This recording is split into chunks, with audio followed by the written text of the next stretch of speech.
I'm Tommaso. I'm a senior researcher at Horizon Labs. And I am Daniele. I am engineering manager of Horizon Labs, and we are developing a modular blockchain for ZK proof verification called zkVerify, and I am leading the development of the project. Okay, but now for something completely different, we are going to talk about something that goes beyond zero knowledge, fully homomorphic encryption, something that goes beyond everything. It's so advanced that we don't really know exactly where it stands, and this is indistinguishability obfuscation, okay? So in this talk, basically, we are going to talk about parallel universes. But I'm not talking about parallel universe, something like this, or not even something like this. I'm talking about something even more abstract than this, which is the 5 worlds of Impaiazzo. I'm sorry, this is a bit disappointing, but basically this is a classification that was proposed in 1995 by Russell Impaiazzo regarding what kind of universe we are actually living in terms of what holds in computational complexity theory. This sounds very abstract, but in practice, this classification was, okay, let's imagine 5 worlds. Let's start from algorithmica, which is what happens if P is equals NP, and then down to other different worlds that are more and more restrictive in terms of what is possibly, computationally possible, and therefore they are more and more powerful in terms of what you can build cryptographically, okay? Spoiler, we don't know, nobody knows in which kind of universe we live in, but most theorists expect that we live either in cryptomania or mini-crypt. And in fact, that's where we build all our cryptography, okay? So we can pretty much build cryptography only if we live into one of these 2 universes. If we are in the less restrictive world mini-crypt, which means it's more restricted for cryptography, then we are limited to relatively simple cryptographic construction. If we are in cryptomania, then we can build more complex construction, including fully homomorphic encryption, multi-party computation, and so on. Now, what I want to do is to start with a few observations, okay? So first of all, despite this classification, there is a few cryptographic primitives that we only suspect to be in the complex world of cryptomania, but we don't know if they are actually there. So the most complex one, like fully homomorphic encryption, ABE, attribute-based encryption, functional encryption, we suspect, but we are not entirely sure that they are there. So maybe there is something more deep into cryptomania. Among these, surprisingly, something that might surprise you, collision-resistant hash functions. So this sounds something like very simple, very basic, but in reality, we don't even know if they are in cryptomania. So they don't come naturally from one-way functions or from other assumptions like public encryption. So the question is there more? What can we dig a little bit deeper? Can we dig a little bit deeper here? And that's where we start talking about obfuscation. Okay, what is obfuscation cryptographically? The idea of obfuscation is that you take a program that does something and you transform it into another program that does exactly the same thing, but in such a way that if you look at the source code of this obfuscated program, this gives less information on what the program does rather than the unobfuscated version. So, and according to how do you define less information, you have different flavors of obfuscation. So the most natural and most powerful way of thinking of obfuscation is what is so-called virtual black box obfuscation, which is something that tells you that if you look at the source code of the obfuscated program, you don't get any information whatsoever more than running the program, which means that you have your user, you have your black box obfuscated program, and the user can just input, output the program and don't learn anything else about it. So cryptographically, I mean, there is a definition which says that for any adversary there exists a simulator such that the behavior of the adversary looking at the source code is the same as the behavior of the simulator doing just input-output queries. Very intuitive, very strong property, which in theory it's like the wet dream of DRMs, for example. You can embed secrets and so on. So does it exist? And we wanted to give this talk also because there is a little bit of misconceptions. Virtual black box obfuscation does exist. For some programs, you can build it. For example, if I give you a program like this, that is always 0, except if X, the input, is a special secret, I can build an obfuscation of this program. This is possible. And there is actually other classes of programs for which you can build virtual black box obfuscators.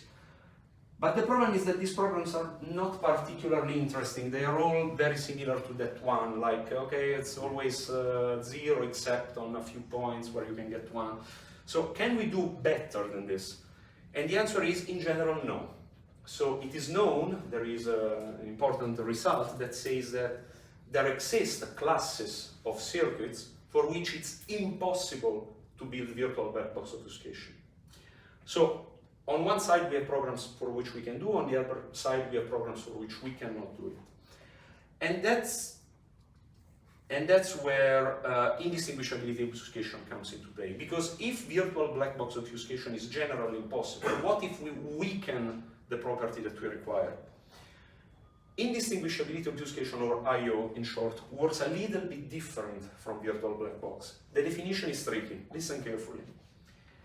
An obfuscator for I/O takes as input a circuit and outputs another obfuscated circuit in such a way that if you have two circuits, C1 and C2, that compute the same function, then their obfuscated version are indistinguishable. Okay? So the situation is more like this. You have two circuits that implement the same function in different ways, and when you obfuscate it, you cannot know which implementation this is come from. But notice that nothing from this definition tells you what the others can and cannot learn from the obfuscated circuit. So in theory, I/O obfuscated programs can leak secrets. Moreover, if you look at this definition, it is clear that in a certain sense, the obfuscated circuit is as large as the most inefficient implementation of the original class of circuits, and which already tells you something about the efficiency of this technique. So yeah, it doesn't really sound good. Despite that, I/O is interesting from a theoretical point of view for two reasons. First of all, because it's the best possible obfuscation that you can get. Any other type of obfuscation is either generally impossible or equivalent or weaker than this. But the question is it useful? Well, what is the theoretical power of I/O? So, first of all, I/O is a strange beast. I/O alone doesn't give you anything cryptographically. With I/O, you cannot build FHE or anything fancy. But if you add one-way function to the mixture, then you can build everything. Do you remember that I mentioned that there are some classes of cryptographic primitives that we don't even know if they are in cryptomania? Well, suddenly, fully homomorphic encryption, functional encryption, attribute-based encryption, everything you can do with I/O plus one-way function. And for this reason, it is considered such a powerful technique that has sometimes been called the holy grail of cryptography, at least from a theoretical point of view. So, with one annoying exception, we still don't know how to build collision-resistant hash function with I/O plus one-way functions. So, collision-resistant hash functions are really strange. Okay, is I/O possible? Well, it is. Very counterintuitive fact. If P equals NP, then I can prove to you that I/O exists for any class of circuits. The reason is actually a bit lame. So if P equals NP, you can always find a canonical representation of any circuit in an efficient way. And then two circuits that compute the same function have the same canonical representation up to alphabetical ordering or whatever, so that sucks. Corollary, if your circuit is extremely small, extremely shallow, then you can still do I/O because finding this representation is simple. In 2013, there was a breakthrough. There was the first proposal for building I/O from a certain hardness assumption, but this was broken. After that, there have been many other attempts, but they have either been all broken or based on very shaky assumptions. So the situation changed in 2020. There was this breakthrough result where people built I/O from standard assumption. Well, kind of. If you look at the fine print, they are not exactly standards. They are still a little bit, but that's fine. The problem is that it's extremely inefficient. How inefficient? I think before talking about efficiency, maybe Daniele will tell you why this is interesting for us. So let's see if we can, if we could drink something out of this holy grail, how it would look like. So basically, you can construct, for instance, a public key encryption scheme using a symmetric encryption scheme using I/O. So you, for instance, can define a program. Is this the pointer? So this is basically a program that takes the plain text, outputs the ciphertext, encodes the secret key. So you hard code the secret key inside of the program, and you basically return a result, which is the encryption of the plain text and the secret key. If you're able to obfuscate this program, so basically you don't leak the secret key, because from the virtual black box obfuscation assumption, you are not able to, the adversary is not able to get anything outside of the program, and this program would represent the public key of this public key encryption scheme. On the same, with the same reasoning, you can also build a signature scheme, right? So the reasoning is also the same. You hard code the secret key inside of the program, and basically the program computes the signature on the message using the secret key and returns true if it's equal to the signature that was supplied as input. If you obfuscate this program and give it to someone, this is a public key through which you can verify the signature. FHE. Reasoning is always the same. Hard code the secret key, the program takes as input to the ciphertext, so you're able to decrypt the ciphertext within the program, you're able to compute the FHE function on the plain text and get the output, and you basically encode the output with the secret key you have into the program. You obfuscate this program, this is the evaluation key for your FHE scheme. MPC. So here, for instance, we consider a simple two-party example in which the program takes as input the share of Bob and hard code in the program the share of Alice. So basically, if you obfuscate this program and you give it to Bob, Bob is able to run this program with this private share and get the result of the two-party computation without knowing the secret share of Alice because it was hard-coded inside of the program. You can generalize this to n party using multi-input functional encryption, but let's keep it for now. Interesting, you can also do zkPs, you know, so you take a program that takes the public input y and you hard code in the program the secret key and the witness, and basically you hard code as well the statement. Of course, you might want to find an efficient way to hard code the statement. For instance, it's polynomial representation, and you evaluate the statement with the witness and check that it's equal to the public input. If it's equal to the public input, another interesting thing that you could do is that you could essentially return a signature using a secret key hard-coded in the program on the public input. And so what this means is that basically you can just obfuscate this program, run it on the public input. If it executes successfully, it will return a signature, and you can basically replace the verification of a ZK proof with the verification of a signature, which is much more cheaper. What can we do with this? To me, it looks that it unlocks some use cases related to some kind of private non-interactive computation. So you can have to code the secrets in the program, and you can let anyone else execute this program running on your secrets without knowing the secrets. So imagine if, for instance, you could do this with smart contracts. It could unlock a lot of use cases. So, well, the classic example you make with I/O is the dead man switch. So let's say that at a certain point you die or you lose the secret key, and you want to transfer the ownership of the secret key, you can hard code a you can develop a smart contract with some on-chain logic that, for instance, when a certain action has been, when a certain event occurred, like, I don't know, I didn't sign any transaction with my key for a certain amount of time, I can execute, this smart contract is executed and basically transfer the ownership of the secret key to another, of my funds to another address for which I know the secret key. Let's be careful with this because some attacks are possible in this naive way. Or, I mean, basically the usual privacy application that you can envision with ZK, FHE, MPC, identities, voting, private transfers, and so on. Because essentially you don't need any trusted party, you don't need probably any trusted setup, you don't need to trust anyone because anyone is able to, you are able to hard code secrets, no one can learn about it, and anyone can execute them. This sounds cool, but is it too good to be true?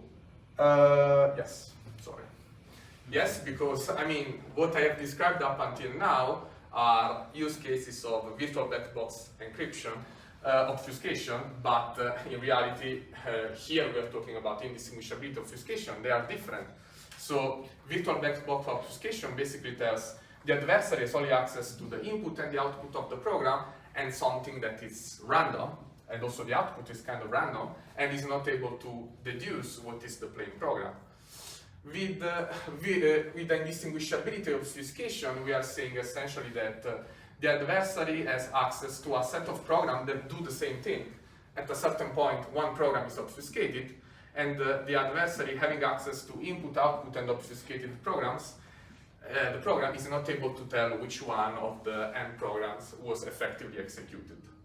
So basically it only guarantees that you cannot distinguish between function equivalent program that the adversary knows. If you think about use cases with this weekend assumption, then I didn't find any, probably maybe in the field of, I don't know, bug bounty or stuff like this. Or if you wanted to hide some implementation or prove that you know some kind of bug and you don't want to disclose it. The reality is that theoretically the previous constructions are possible with the IO, but these constructions are not as straightforward as I've shown to you. VBBO would allow to do that in a very secure and also elegant way, but that's not the case with IO. The constructions are very, very, very, very complex, and yeah, there are open questions like, can we do better? This is an open research question. On VBBO, we have impossibility results on certain classes of circuits, so we know which are VBBO impossible and which are VBBO possible, but we don't know the whole, we don't have access to the whole picture. So are there others for which it's possible? Are there others for which it's impossible? The research is open on that. There are very, still more questions than answers.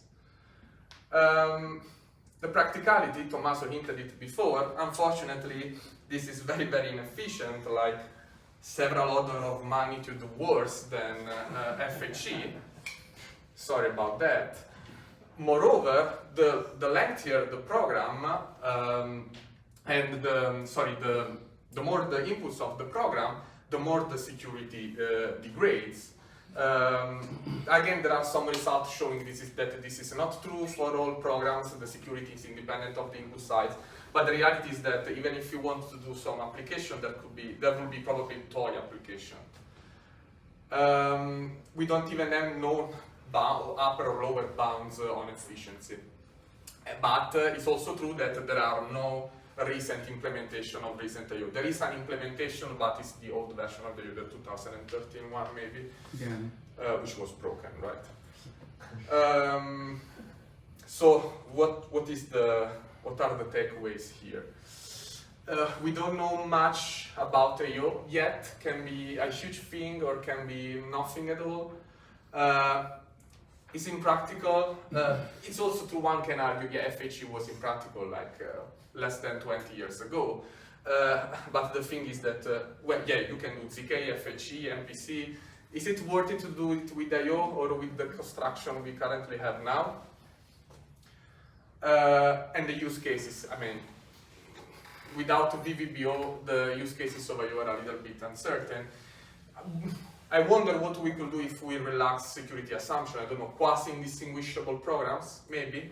But I mean, I didn't want to end on a negative note. We know a lot of impossibility result, but we don't know yet the whole picture. So if you're interested in the topic, please do what you do better, researching. Thanks.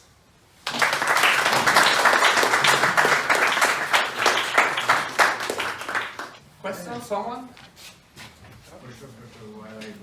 Yeah, we do virtual black box obfuscation has access to the program or not?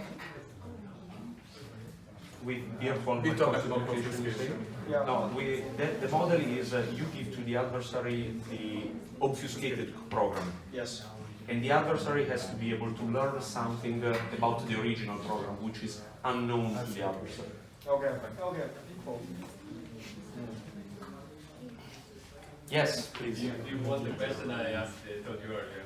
Ask me a nice question. I asked you that question. Okay, So, explain. you know, Opustopia implies a perfect DRM, and I said you said it, right? Do you think this will be a better world or a worse world?